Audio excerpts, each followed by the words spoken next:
Okay, so we're recorded and we have got the mics working right. Thank you guys for letting us know. Obviously, we had to reset a lot of things. As Scott, we want to thank you guys all for your prayers and your help. And as Scott says, you get to learn what's important, and a whole bunch of equipment is not necessarily the most important thing we do. But we've got dehumidifiers working and lots of water coming out, and it's good. Honestly, the flooding is the least important thing we have to talk about today. So let's go. Okay, so first of all, I want to let you know one of the very cool things, Scott always talks about the Berean Study Bible, and we print out stuff from the Berean Study Bible. Well, the Berean Study Bible has now been printed as a Bible. And obviously we use many different translations of the Bible when we study things, but our go-to is the Berean. And so if you're interested in it, it's BereanBibles.com. Yeah, BereansBible.com. And I just want to read the preface of the Bible. It first they quote Acts 17:11, and this is where they come up with the title of Berean and why they say it's a Berean Bible. Acts 17 verse 11 says, "Now the Bereans were more noble-minded than the Thessalonians, for they received the message with great eagerness and examined the scripture every day to see if these teachings were true." So that's who the Bereans were. And they say in the front part of this Bible, the Berean Study Bible is a completely new translation of the Holy Bible, effective for public reading, study, memorization, and evangelism. Based on the best available manuscripts and sources, each word is connected back to the Greek or Hebrew text to produce a transparent text that can be studied for its root meanings. So if we did sports, Mary would be color and I'd be play-by-play. Bottom line is the Berean Study Bible, week in, week out, is absolutely the best, most dependable translation out there. It's just without any doubt about it. Some of the other ones do silly things. Some have agendas. The Berean is just incredible. And I rarely stray from it anymore. I'll go look at others just to see what they say, but I keep coming back here. I can't recommend it highly enough. And it's yes, Berean.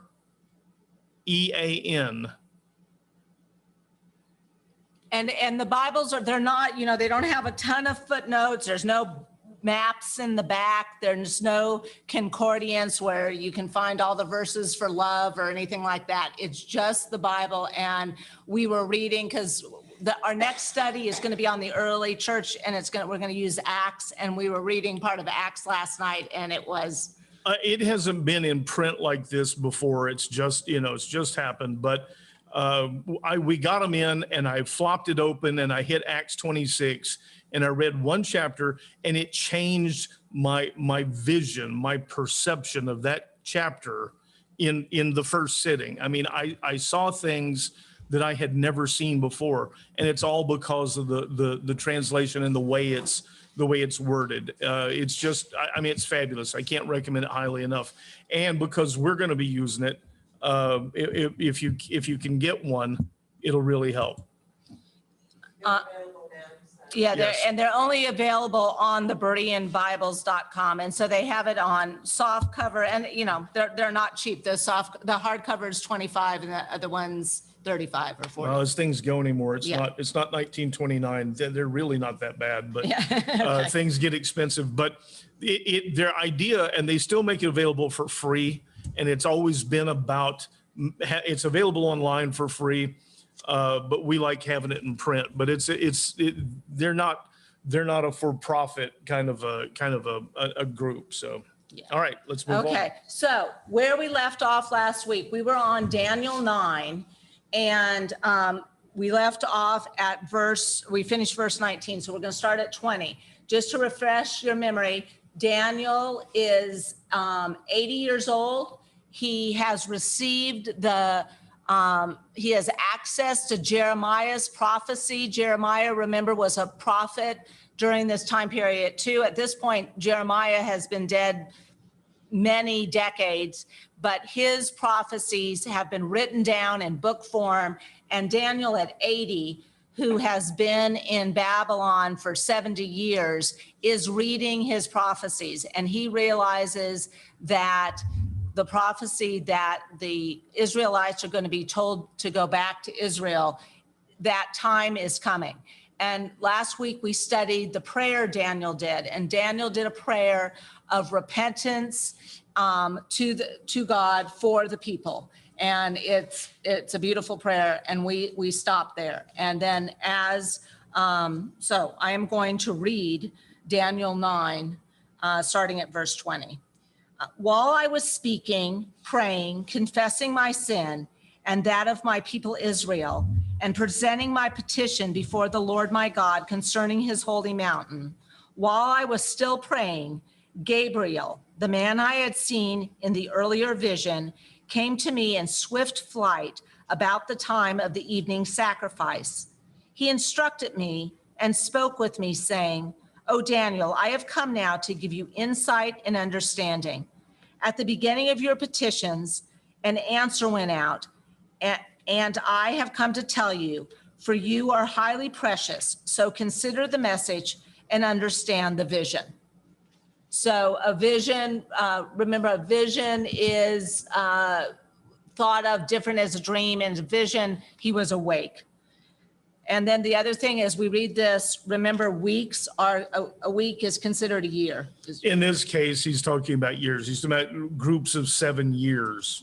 Yes. So on verse 24, 70 weeks are decreed for your people and your holy city to stop their transgression, to put an end to sin, to make atonement for iniquity, to bring in everlasting righteousness, to seal up vision and prophecy, and to anoint the most holy place. Know and understand this. From the issuance of the decree to restore and rebuild Jerusalem until the Messiah, the Prince, there will be 7 weeks and 62 weeks. It will be rebuilt with streets and a trench, but in times of distress. Then after 62 weeks, the Messiah will cut off and will have nothing. Then the people of the Prince who is to come will destroy the city and the sanctuary. The end will come like a flood, and until the end, there will be war, desolations have been decreed, and he will confirm a covenant with many for 1 week. But in the middle of the week, he will put an end to sacrifice and offering. And on the wing of the temple will come the abomination that causes desolation until the decree destruction is poured out upon him. Woo. Yeah, some of this stuff, and we're not going to go too deep on a lot of this, but what it actually says about the weeks, because some of you have got to be wondering, how would I know that weeks means 7 years?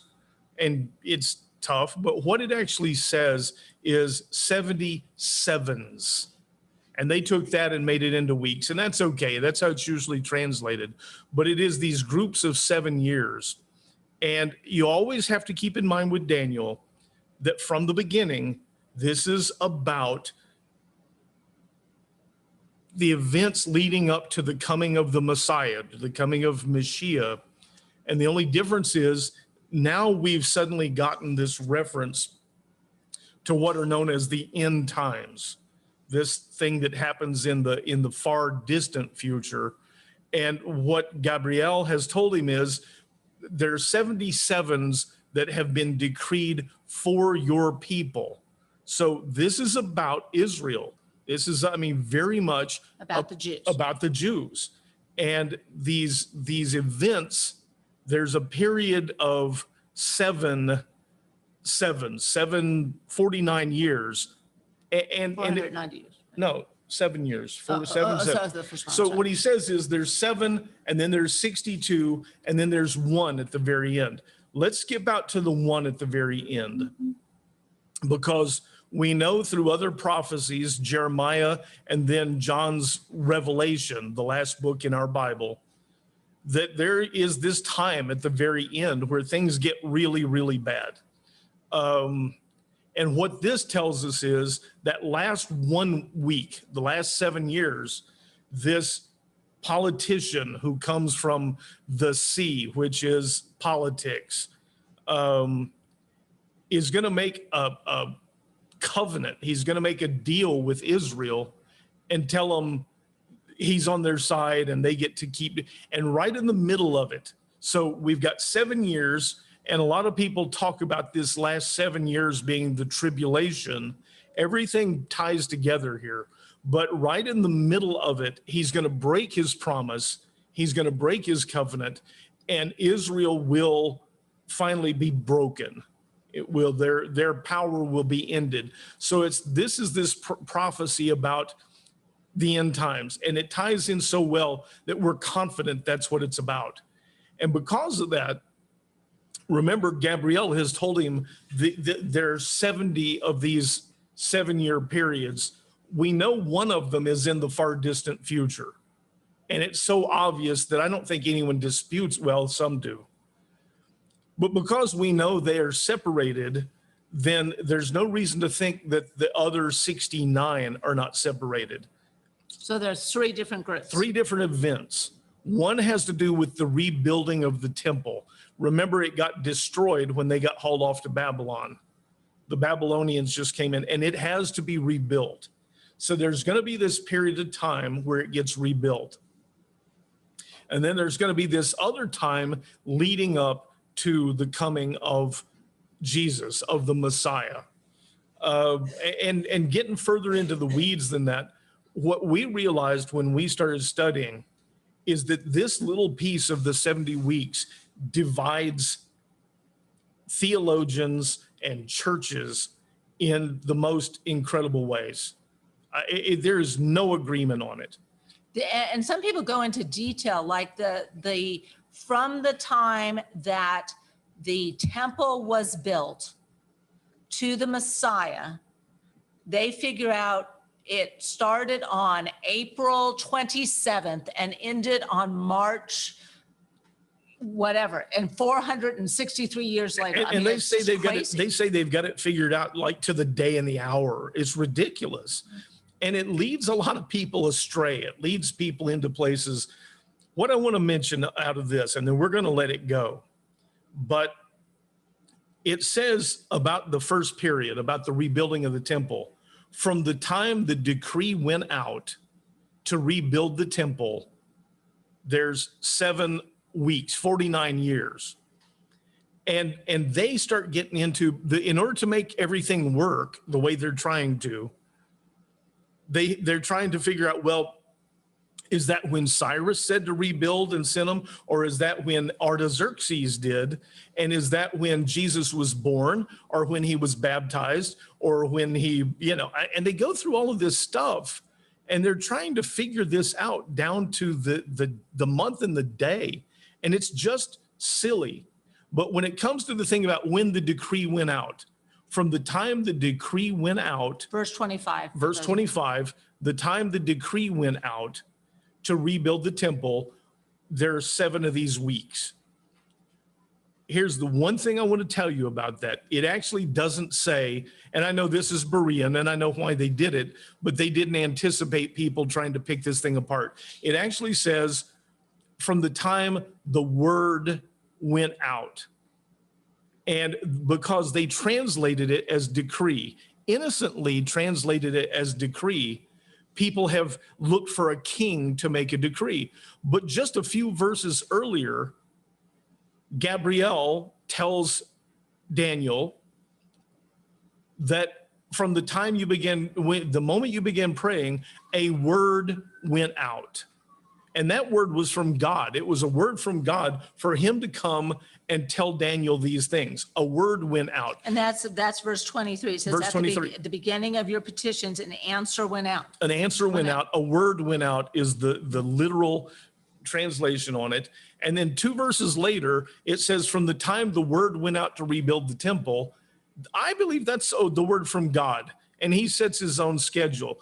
And my only point, because it's going to tie into something we'll talk about later, is that people take this stuff and they try and turn it into something it was never intended to be, often based on translations that don't really, there's nothing wrong with saying decree, but people take it as literal. It's just silliness. But what this describes is right in line with everything in the book of Daniel. This is about things that need to happen in order for one event to lead to another. The temple has to be rebuilt. The Jews have to come back from exile. That's one of the things that's prophesied. Next is the coming of Mashiach, and it's separated in years. It's not contiguous with those first 7. It's not contiguous. So it's from some event, there's a period of 62 sevens, and it culminates in the coming of the Messiah. And it says that at the end of this period of time, he will be left with nothing. And if you really dig into that, it has to do with being separated from his people. And it says separated, but not for himself.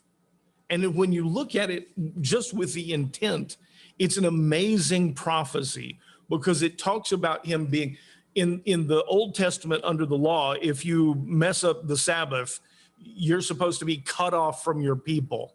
And this is the same phrase. He will be cut off from his people, but not for himself, not of anything of his own doing. Normally, when you're cut off like this, it's because you've done something wrong. But it says he's going to be cut off and left, but not because of anything that he did wrong. And if you just look at what's important, it is an amazing prophecy. Because the temple was rebuilt, and Daniel would have no idea that was actually going to happen to the extent it was. The Messiah came, and then so that is to give us confidence that last week, that tribulation thing that we see in Jeremiah, we see in Daniel, and we see in Revelations, we should have no reason not to believe that. That's true. Enough? Enough? Yes. Question? Yes. Okay. There we go. Good question. And maybe some other ones. No, I always love questions because there's a chance somebody else is wondering the same thing. And just so you know, there is no other mics in the room right now, just because we got one mic room. So the question was. So Vicky asked what temple, and it's a good question. There is only, in Judaism, there's only one temple. It's in Jerusalem, and it is the place where the Ark of the Covenant was placed. It is this place that they got instructions on exactly how to build it.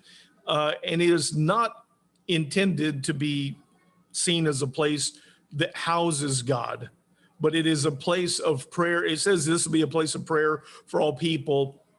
It is the center of Judaism, is the center of this worship. And what's important is they bring the sacrifice there. So it's only Jerusalem. When that temple is destroyed, they really don't have a place to make their sacrifices. It's not the same. And when they got hauled off, the temple got destroyed, but it got rebuilt. Later. So remember, David wanted to build it. God said no. His son Solomon built it. Solomon built it. Then the Babylonians destroyed it in 587 or whatever it was. And then it was rebuilt, and then it was destroyed in 70. And right now it's destroyed. And right now that's where the mosque is. The Al-Aqsa Mosque, the big. Yeah. Yes. And it was a huge structure built. So they built this giant platform up on the top of a kind of a pointy hill, an amazing place. But when the temple is destroyed, a lot of Gentiles have the idea that they have synagogues and it's the same thing. It is not. The temple is extremely important, and we're told that it's going to be rebuilt before the end, the third temple. But right now, that's where the Al-Aqsa Mosque is. Yeah, there's just Muslims that are worshiping there. Right? That's correct. And there's a wall that was you should say what the wall right now. It's known now as the Wailing Wall, the Western Wall, and it is part of the sort of the foundations. There's that one flat structure, but other than that, there are no two stones on top of each other. You go there and there are these giant building stones just laying out there, because when they destroyed it, they did it well. Yeah, that's the Romans for you. But is that going to be the same temple that Jesus says, I will rebuild this in 3 days? Okay, yeah, that's Gene says, is that the same temple that Jesus said, I'll rebuild it in 3 days? And no, that clearly what he's saying is that, and that's the beauty of it, that he is, this was this place they came to get atonement. They made sacrifice for atonement. And he's saying, I'm the temple. I am the place of atonement.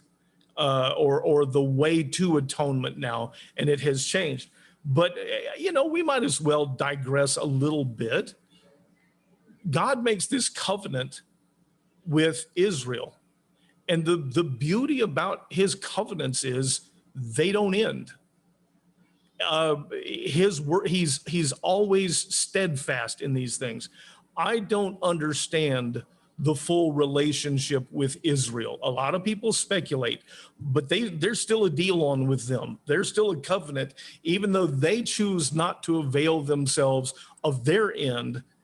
God never moves. He never, the prodigal son, remember, the son goes off and does all this. The father never leaves.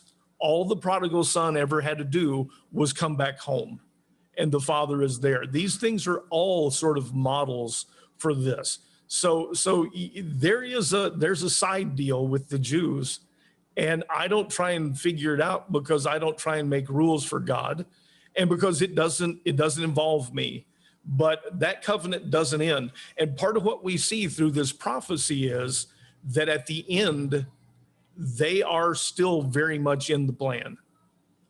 He did not abandon them up until the middle of that 3.5 years, when they will be broken and scattered. That much we know. Beyond that, I'm not going to speculate. So that takes us up to chapter 10. Chapter 10, chapter 11, and chapter 12 is one vision. It's one time. We know when it is, and we're going to digress here, but I'm just going to set the stage. It is in the 3rd year of Cyrus, king of Persia. A message was revealed to Daniel, who was called Belshazzar. The message was true, and it concerned a great conflict, and the understanding of the message was given to him in a vision.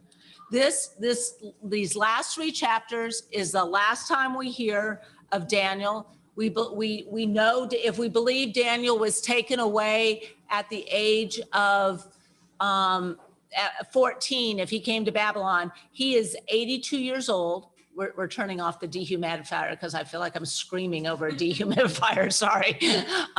He is 82 years old, and this is the last time we've heard about him. Did you hit record? I did hit record. Record. We're going to take a side note here that it's important as we look at this, but like I said, he is 82 years old. This is his last vision. Something to remember about Daniel never goes back to Israel. He stayed in Babylon. They believe that he died, soon after this. But anyhow, so he is 82 years old, and this is his last vision, and it's 3 chapters. And if you read it, and we're going to read, we might get to some of it today, but if you read it, the other weird thing is, as Scott always tells us, there was no chapters and verse when this was written. The best example of that is the transition between chapter 10 and chapter 11. It's in the middle of a paragraph. It's the weirdest thing. But That's because it wasn't written for chapters and verses. that's right. And I don't know why they divide some things. So I kind of need you to bear with me today. I'm going to tell you about something. There's a messianic minister that I go to a lot. He's very authoritative. A messianic minister means someone who was raised as a Jew, and he believes in Jesus Christ as his savior. So he's a messianic Jew, so a believer in Jesus. But he did a study on Daniel, and instead of opening up by reading Daniel, he started with a 1-day lesson on something different. And I kind of came to the same. The reason I know this guy's right, by the way, his name is Tom Bradford. I know he's right because he agrees with me a lot. But I'd kind of come to the conclusion, You're a precious person, that's why. and I went and looked, and he didn't even jump into Daniel before talking about this. And it is maybe more important than anything else that we read out of Daniel. We're about to look at something in Daniel in these next couple of chapters that is one of the weirdest things, one of the creepiest things, if you want, strangest things in the entire Bible. And we come to a point, we read that, and it is so clear that you reach a point, you either have to believe or not believe. You either have to say, yes, I believe this. The problem with it is if you reject these things, they're tied into so much, you have to reject virtually everything else. And I'll explain that later on. But we have in the world, this country especially, something called systematic theology. It started back in actually it started from the Greeks. They took philosophy and then they began to decide that man has reason, man has the ability to study and through reason systematize and understand everything. Later, it gets to be called science. And what they did during the period known as the Enlightenment was a lot of the church people began to say, oh, if we don't explain God in a way that these scientific people will accept, we'll be ridiculed and we'll lose people. And so they literally began this system or this process of chopping everything in the Bible, everything about God up into little pieces so that we can explain it. I could go into a lot more detail, but the outcome of this is that they reach a point where anything that they don't feel like can be explained scientifically is a fairy tale, or it's an allegory that somebody made up to teach a noble lesson, but none of it is real. And this becomes so pervasive. And early in the 20th century, it has made its way into the seminaries. And it is so strong. Most of the people in nearly all of the seminaries in this country are taught in a way that everything has to make scientific sense. Can I read this quote? Sure, please. Yeah, read this story. Mary found this cool story. So one of the, we study other books and listen to other ministers talk about Daniel when we're doing a study of Daniel. One of the books we read during this study was called The Handwriting on the Wall, and it's a study on the book of Daniel. And when I got to chapter 18, which is towards the end of the book, and it's starting with chapters 10, 11, and 12 of Daniel, he opens the chapter by saying, the story is told of a professor at a liberal theological seminary who was teaching from the book of Daniel. His class consisted of young men and women, many of them future church leaders. At the beginning of his lecture, he said, now I want you to understand that Daniel was written during the Maccabean period in the 2nd century BC, not by the historic Daniel who lived in the 6th century BC.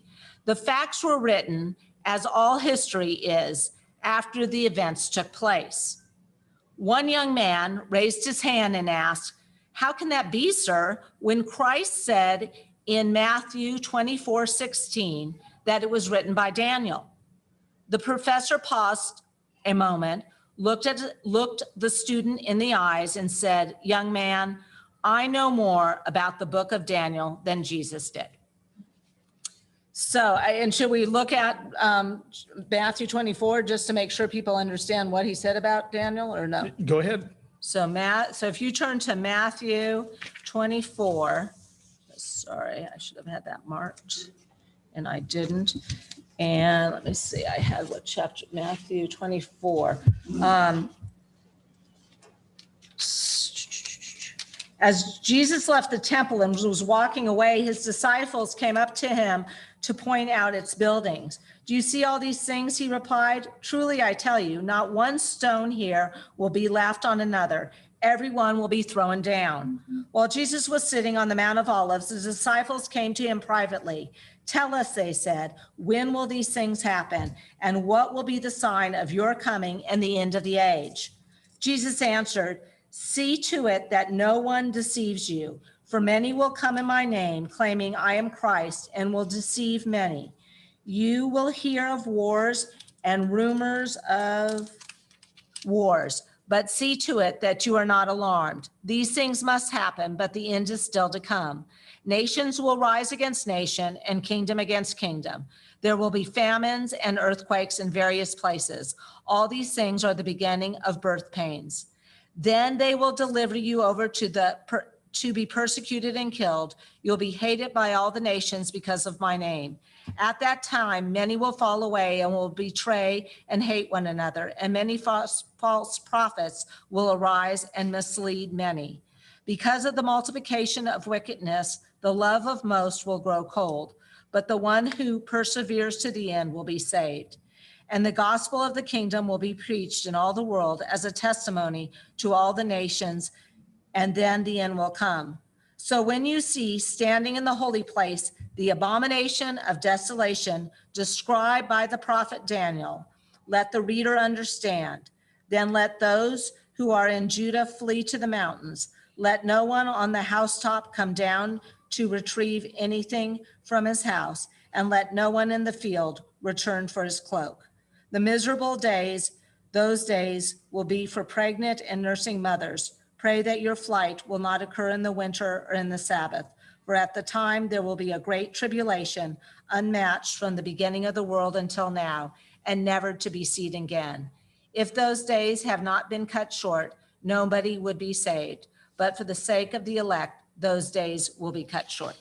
All right, so bottom line, Daniel prophesies about this abomination that causes desolation.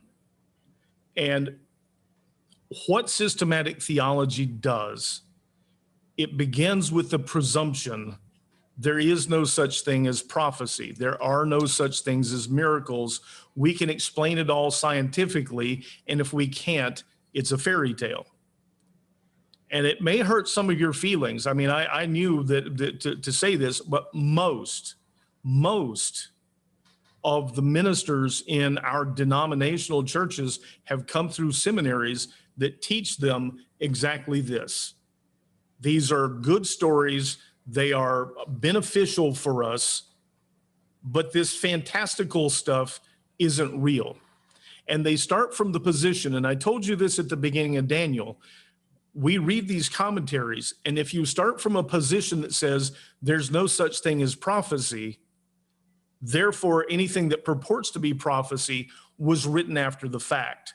And all they did was go back, look at it, and there's no historical evidence really that says Daniel is written after the fact. But in the seminaries, most of them teach it's really just historical fiction, and it's a problem. What Bradford says, I wanted to read one thing. Well, let's see. The next major flaw inherent to systematic theology is that it's an attempt to explain the non-rational and the supernatural in rational and natural terms. I'm going to get back to what Mary just read, but I sat and listened to a minister. There was a woman that came to Jesus, and she said her daughter is possessed by an unclean spirit. And this minister says, because Jesus said go home, she's healed. And Jesus says, this minister says, well, back then, Jesus didn't have the ability to know about things like epilepsy. And so, in other words, it really wasn't, he was some kind of a country bumpkin. He's a rube who doesn't have the benefit of science, therefore. And this systematic theology undoes everything we're told to believe through faith. And I'm a very scientific person. I'll do a recording and show you how much stuff in what we call science you have to take on faith. But that's beside the point. Jesus talks about this abomination that causes desolation. And it is a thing that when he talks about it, what you heard clearly hasn't happened yet. When you see this, head for the hills. Don't stop to collect your belongings. You know, that's the sign that'll tell you it's just about over. It's going to get really, really bad. He is clearly prophesying about something that Daniel also prophesied about. And even at the time of Jesus, it's in the future. Now, what they did was they take Daniel and they go, see, this isn't really prophecy. But you can't, if you take that position, then you have to look at what Jesus says and say, well, he's not who he says he is. He is prophesying about something in the future. And if we don't believe there is such thing as prophecy, he's lying to people. He's making stuff up. And I don't know how you get around that. I'm not going to beat this to death right now. There's a whole lot more, but what I'm telling you is, make no mistake, this is taught in our seminaries. And I have over the years heard so many of these sermons. A large percentage of the people that are teaching from pulpits in denominational churches don't really believe in anything that they can't touch or explain scientifically. And I think how it hits us, people that want to believe, go to church, have been raised in the church. Well, I should say how it affected me. It was my fear to study the Bible too deeply. Because if I study the Bible too deeply, I will find some hole in it that I can't make sense about and that I won't be able to defend. And I think as we've started doing these Bible studies, and as you know, I was raised Catholic when Catholics didn't read the Bible a lot, so I didn't know the Bible well. But the joy I have right now is that the more I study it, the more it is consistent, it is real. And to say that it is the inerrant word of God is okay. It's not, you're not crazy to say that this book is real. A lot of the supposed inconsistencies go through either really poor translations, really just silly translations that a lot of the time were translated that way as part of an agenda to debunk the Bible. But the other is this idea of starting from the point that says there are no miracles, there's nothing supernatural, and there is no such thing as prophecy. Therefore, because it can't be true, it's not.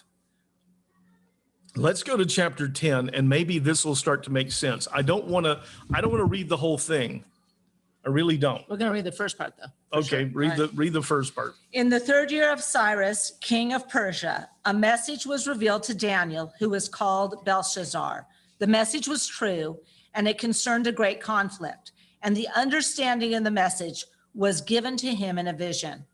In those days, I, Daniel, was mourning for 3 full weeks. I ate no rich food, no meat or wine entered my mouth, and I did not anoint myself with oil until the 3 weeks were completed.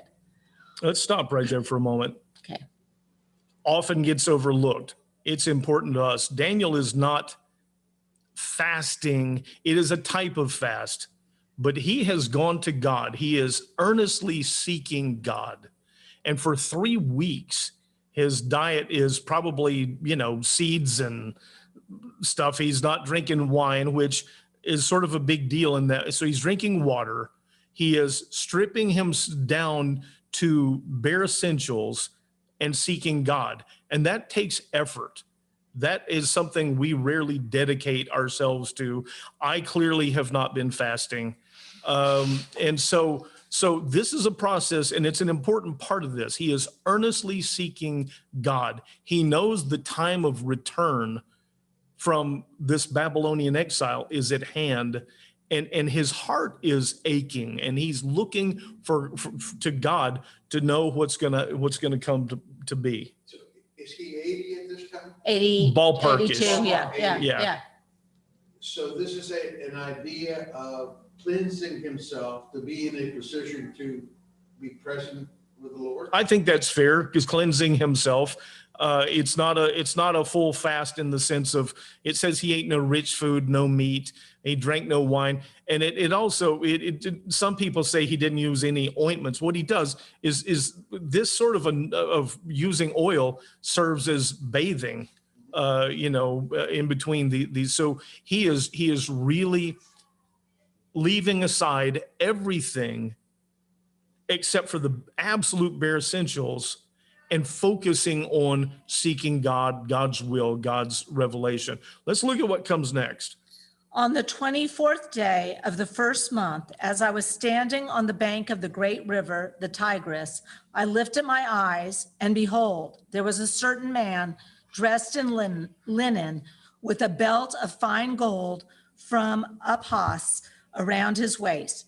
His body was like beryl, his face was the brilliance of lightning, his eyes like flaming torches, his arms and legs like the gleam of polished bronze, and his voice, excuse me, my voice, and his voice like the sound of a multitude. Only I, Daniel, saw the vision. The men with me did not see it, but a great terror fell upon them, and they ran and hid themselves. So I was left alone, gazing at this great vision. No strength remained in me. My face grew deathly pale, and I was powerless. I heard the sound of his words, and as I listened, I fell into a deep sleep with my face to the ground. Suddenly, a hand touched me and set me trembling on my hands and knees. He said to me, Daniel, you are a man who is highly precious. Consider carefully the words that I'm about to say to you. Stand up, for I have now been sent to you. And when he said this to me, I stood up trembling. Do not be afraid, Daniel, he said, for from the first day. Okay, let's stop right there. Okay. I'll just cover a few quick points. Daniel gets this visitation, a vision. I don't know how it works, but this being of such immense power, presence, that the strength is taken from him. He falls to the ground on his face. The other people don't see it, but there is something there that frightens them. They're aware at a level that they run away, and Daniel is left here alone. I do want you to see that when confronted with these things, there's a phrase that we see over and over and over and over again. Fear not. Don't be afraid. This is a thing that Daniel, who's used to visions, his strength is gone. He can't get up off the ground, and he's touched. He's told, be strengthened, but he's barely hanging on here. Go ahead. Yes. I try to visualize this vision that's described. I have no idea. I close my eyes and try to figure out what is he seeing using these descriptions that he put out. I have no idea. Maybe at the end of this, I'll tell you another story. I can tell you something about not knowing what someone else sees, but this regardless of the details, this creature, this being of immense power and authority comes to him, and he's wiped out. And that's an important point. I bring it up because it's going to tie in to what comes next. No question that Daniel believes it, but if he sees him, he understands he's overpowered. He prostrates himself, face to the ground. I mean, he knows he's overpowered. A lot of the time people, and he said, David knows he's overpowered. And a lot of the time, I know there are people who say, well, I'd like to see this for myself. Keep in mind that every time it happens, the first thing they wind up having to say is, fear not, because it must be a very intense experience. You want to read the next part, though? This is where it gets weird. Do not, maybe you need to read because I can't. Okay. This is funny. 12. Do not be afraid, Daniel, he said, for from the first day that you purposed to understand and humble yourself before your God, your words were heard, and I have come in response to them.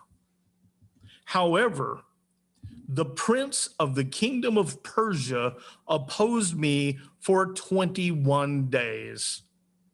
Then Michael, one of the chief princes, came to help me, for I had been left there with the kings of Persia.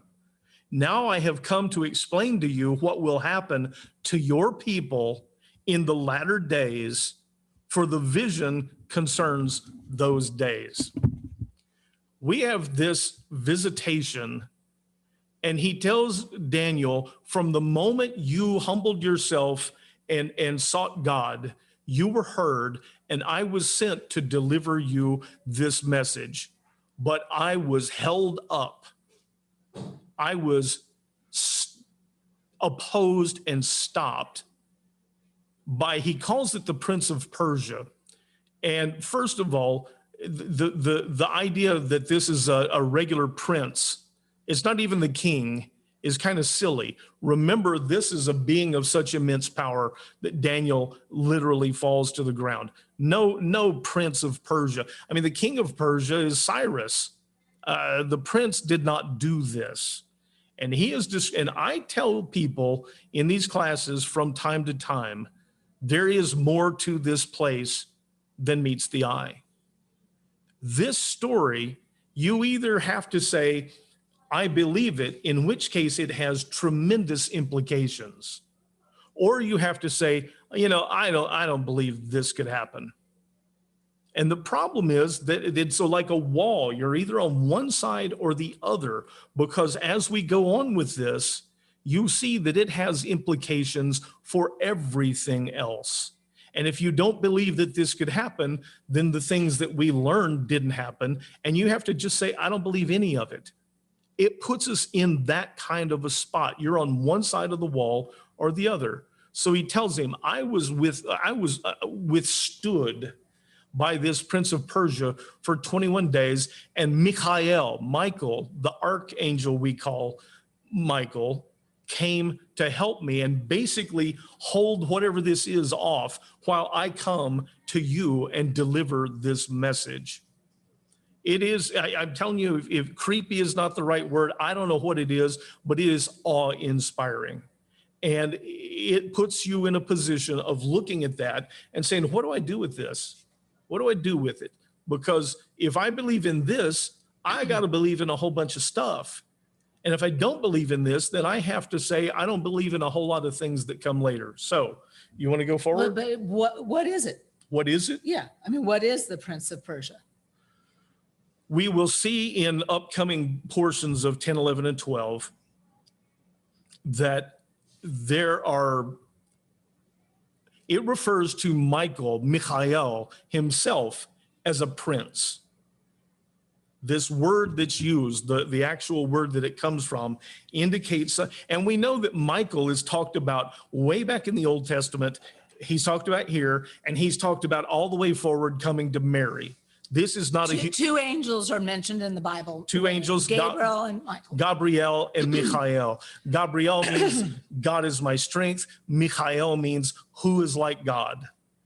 And they're the only two mentioned by name, but we see him over such a long period of time that we know this is not a human. And this reference to princes will come up in other places, but there's more to this place. Thank you. Oh, thank you. There's more to this place than meets the eye. That's what this is telling us. And we have now reached a point where, each of us has to make up our mind. Either there's more to this place than meets the eye, or there's not. You want to keep going? Yeah. While he was speaking these words to me, I set my face towards the ground and became speechless. And suddenly, one with the likeness of a man touched my lips, and I opened my mouth and said to the one standing before me, O Lord, because of the vision, I'm overcome with anguish, and I have no strength. How can I, your servant, speak with you, my Lord? Now I have no strength, nor is any breath left in me. Again. Let's talk real quickly about that. He refers to one with the appearance of a man, one in the likeness of a man, however you want to, yours translates it. But people don't go to that kind of effort if it's a man. He would say, now this man reached down and touched me, and it strengthens him. But he makes such a point of saying one in the likeness of a man. So this being appears to him in a form that we're comfortable with, that an appearance of a man, but he clearly is not. And we know it for obvious reasons, but we also know that the person who writes this goes to the trouble of saying one with the likeness of a man, one with the appearance of a man. That's telling you, but he isn't. Isn't that the same, is it the same language that's used for the crucifixion? Jesus comes in the image or in the likeness of a man? I'm trying to think. Gene asks, is that same verbiage used for Jesus coming in the likeness of a man? And I don't know that this same terminology is ever used, but there are some similarities. I'll get back to that. Yeah. Again, the one with the likeness of a man touched me and strengthened me. Do not be afraid, you who are highly precious, he said. Peace be with you. Be strong now. Be very strong. As he spoke with me, I was strengthened and said, speak, my Lord, for you have strengthened me. Do you know why I've come to you? He said, I must return at once to fight against the prince of Persia. And when I have gone forth, behold, the prince of Greece will come. But first I will tell you what is inscribed in the book of truth. Yet no one has the courage to support me against these except Michael, your prince.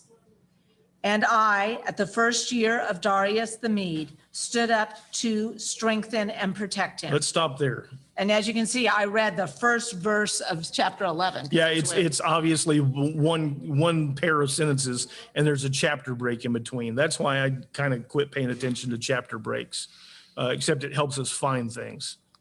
So he strengthens Daniel and reaches down and touches him and says, stand up.